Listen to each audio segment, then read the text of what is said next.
ሰላም የቃና ዜና ቅምሻ ነው። የዕለቱ ዋና ዜናዎች በጋምቤላ ክልል በተያዘው በጀት ዓመት የመጀመሪያ 6 ወራት በ36 መስሪያ ቤቶች ላይ በተካሄደ የፋይናንስ ኦዲት 119.5 ሚሊዮን ብር የተሰብሳቢ ሰነድ ክምችትና የጥሬ ገንዘብ ጉድለት መገኘቱን የክልሉ ዋና ኦዲተር መስሪያ ቤት ገለጸ። የኦዲተር መስሪያ ቤቱ ባለፈው ግማሽ በጀት ዓመት ያካሄደውን የፋይናንስ ኦዲት አስመልክቶ የግኝት ሪፖርቱን መደበኛ ስብሰባውን እያከናወነ ለሚገኘው የክልሉ ምክር ቤት አቅርቧል። በዚሁ ወቅት በ36 መስሪያ ቤቶች ላይ በተካሄደ የፋይናንስ ኦዲት የሰነድ ክምችት፣ የጥሬ ገንዘብ ጉድለትና ገቢ ያልሆኑ ወጪዎች መገኘታቸውን የክልሉ ዋና ኦዲተር ጀነራል ኡጁሉ ተናግረዋል። ከግኝቶቹ ውስጥም 113.2 ሚሊዮን ብር ገደማ የተሰብሳቢ ሰነድ ክምችትና 6.3 ሚሊዮን ብር ገደማ የጥሬ ገንዘብ ጉድለት ተጠቃሾች መሆናቸው ተገልጿል። እንዲሁም 10.4 ሚሊዮን ብር በተንጠልጣይ ተመዝግቦና ደረሰኝ ሳይቀርብለት ክፍያ ተፈጽሞ የተወራረደ ሰነድ መገኘቱና 2.9 ሚሊዮን ብር የደሞዝ ተቀናናሽ መዋጮ ደግሞ ፈሰስ ሳይደረግ እንደተገኘ ተጠቅሷል። በተጨማሪም 2.3 ሚሊዮን ብር ፈሰስ ያልተደረጉ ከተከፋይ ሂሳብ ላይ ተቀናሽ የተጨማሪ እሴት ታክስ ሂሳቦችና 234 ደረሰኞች ለኦዲት ሳይቀርቡ መገኘታቸውንም ዋና ኦዲተር ጀነራሉ በሪፖርቱ አመላክተዋል። የምክር ቤቱ አባላት በበኩላቸው ግኝቶችን በማስመለስ ረገድ የተከናወኑ ስራዎች በቂ ያለመሆናቸውን ጠቅሰው በቀጣይ የኦዲት ግኝቶችን በማስመለስ ረገድ የተጀመሩ ስራዎች ሊጠናከሩ እንደሚገባ መናገራቸውን ኢዜአ ዘግቧል። የሞዛምቢክ ተቃዋሚ መሪ ቬናሲዮ ሞንድላኒና የሀገሪቱ ፕሬዝዳንት ዳንኤል ቻፖ በተቃዋሚዎችና በጸጥታ ኃይሎች መካከል ለወራት የዘለቀውንና ለበርካታ ሰዎች ህልፈት ምክንያት የሆነውን ግጭት ለማስቆም ተስማሙ።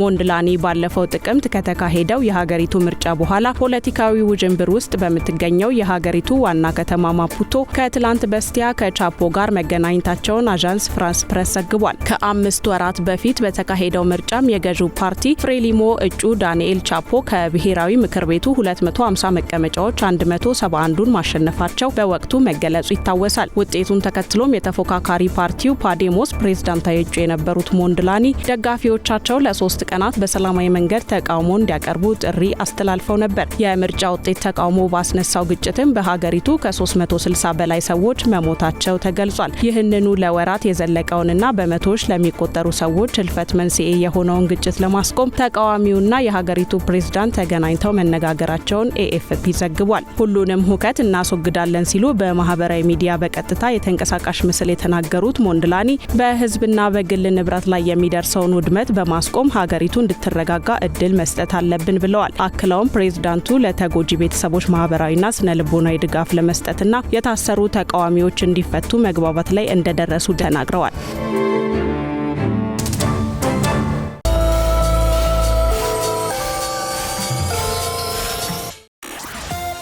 ንብ ኢንሹራንስ ኩባንያ ከ5 ወራት ገደማ በፊት ያካሄደው የዳይሬክተሮች ቦርድ አባላት ምርጫ በብሔራዊ ባንክ ተቀባይነት ማጣቱን ተከትሎ ከ20 ቀናት በኋላ በድጋሚ ምርጫ እንደሚያደርግ አስታወቀ። የኢትዮጵያ ብሔራዊ ባንክ ጥቅምት 23 ቀን 2017 ዓ.ም አዲስ የተመረጡትን የዳይሬክተሮች ቦርድ አባላት ሹመት ውድቅ ማድረጉን ተከትሎ ድጋሚ ምርጫ ለማድረግ በዝግጅት ላይ መሆኑን የንብ ኢንሹራንስ ዋና ስራ አስፈጻሚ ዙፋን አበበ ለቃና አስረድተዋል።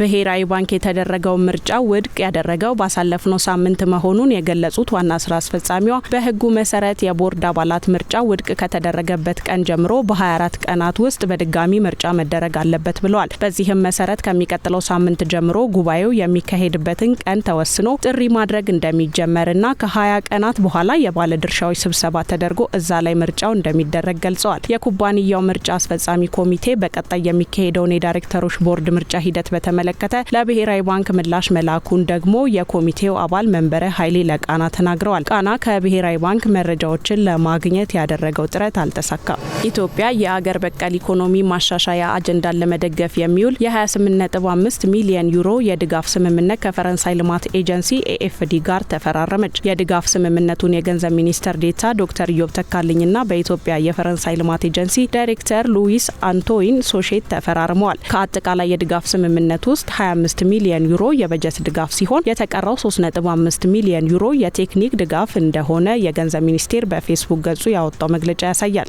ለበጀት ድጋፍ ከሚውለው 25 ሚሊዮን ዩሮ ውስጥ 10 ሚሊዮኑ አስቀድሞ ባለፈው ታህሳስ ወር ፈሰስ መደረጉን መግለጫው ያትታል። ድጋፉ ኢትዮጵያ እየተገበረቻቸው የሚገኙ ወሳኝ የኢኮኖሚ ሪፎርም ስራዎችን ለመደገፍ እንደሚውል ተገልጿል። ዶክተር ኢዮብ ድጋፉ የሁለቱን ሀገራት የረጅም ዓመታት ትብብር እንደሚያጠናክርና በወሳኝ ወቅት የተገኘ መሆኑን ተናግረዋል። የፈረንሳይ የልማት ኤጀንሲ ዳይሬክተር ሉዊስ አንቶይን ሶሼት በበኩላቸው ኤጀንሲው የኢትዮጵያን የኢኮኖሚ ሪፎርም አጀንዳ ለመደገፍ ያለውን ቁርጠኝነት ገልጸዋል።